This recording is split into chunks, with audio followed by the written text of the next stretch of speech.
Three, two, one. Good afternoon, everybody. Listen, I was on Facebook this morning, and the question I keep hearing so often is, where is the Democratic leadership? If you're just now asking that, now, you need to catch up. So let's review. Russian collusion investigation, scrapped.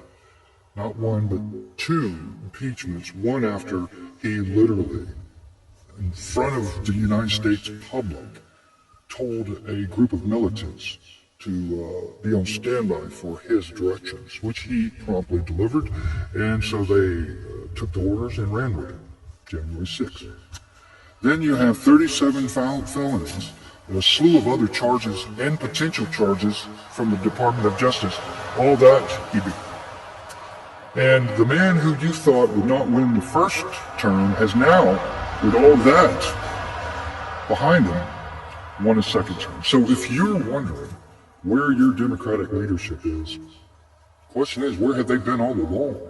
Tell me the successes that they have accomplished other than Biden's economy. The whole time you've been in groups, mocking them, calling them stupid, evil, whatever you wanted to call them, and they were coordinating, organizing, and playing you for the real fools. Okay? This doesn't offer any reprieve to the conservatives because we already know where their mistakes are. They're so hell-bent on rage and vengeance, they don't care whether they're being lied to or not. They know they're being lied to. I mean, we can just take January 6th. Their leadership told them on January the 6th that this was a terrible crime and that Trump must be held liable. So the better question is, where is your leadership in general? It's where it's always been, which is leading you down whichever rabbit hole it wants to lead you down. We're a nation where we can't even have a cordial conversation about something pressing like, is it feasible to allow children to have sex changes if they're unhappy as who they are? Not adults, but children. If you ask that question, then you're a bigot.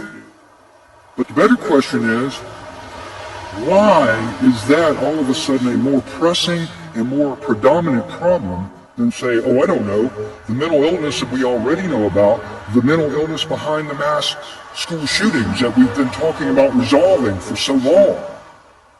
Republicans don't want to do anything about guns because they just believe that's not the problem. So where's my partnership with people trying to solve the mental health aspect of it? They're too busy trying to help the kids who cannot have a tattoo under the age of 18 in most states or certain other things, helping them decide whether they want to be a man or a woman. I can tell you this much. I never was uncomfortable being a man or a boy. I had all kinds of problems, and I wanted to be anybody but me, but thank God nobody told me that that was a solution and they would help me be something I'm not. So that's not, to me, in my mind, my layman's mind, that's not a solution. But anyway, my point being is, we can't have that discussion if we're vilifying somebody that dares broach that subject. Not while we're also telling conservatives that we're not going to hear what they have to say. Their conspiracy theories are stupid. I hate to tell you, but while you're calling them idiots for conspiracy theories, the government told you they knew about UFOs all along, but you were too busy chasing toilet paper. So who's really the smartest among us? The people far outnumber the leadership. That's always been the case of all governments since the beginning of time of governments.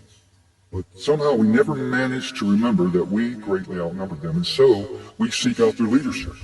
We seek out their laws to protect us from things that we believe are just naturally risks. A lot of it's man-made risks.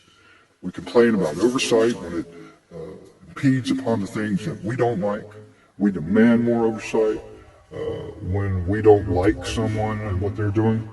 And we're getting nothing done but further into the cell, and they're close to locking the door. Here's why.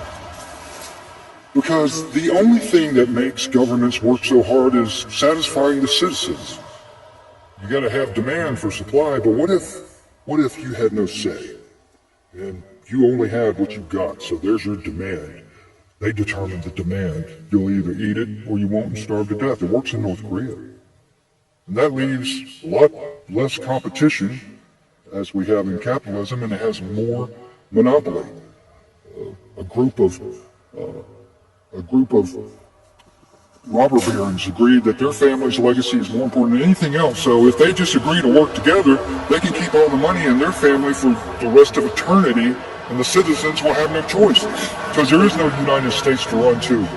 Even the United States has gotten on board. So, hey, if you've got no allies, nothing but enemies surrounding you, I think that's pretty much a loss. So that's a potential. I'm not saying that's what it is, but if you don't realize that we're a nation where Barack Obama said it was okay to assassinate American citizen because he was a terrorist, or he got rid of more illegal immigrants in 1 year than any other president. We are a nation where we have literally helped overthrow leaders. We have literally dropped a nuclear bomb on a nation that messed with us.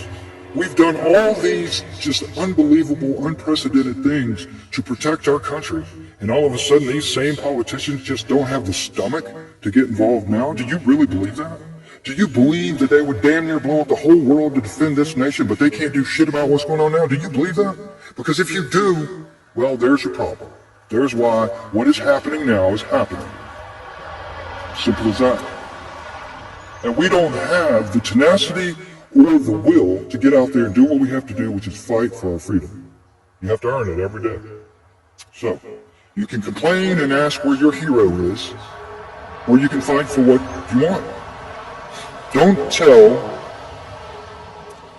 tell conservatives they are wrong for wanting other people to pay their part, and then you're sitting there waiting on your hero to come rescue you.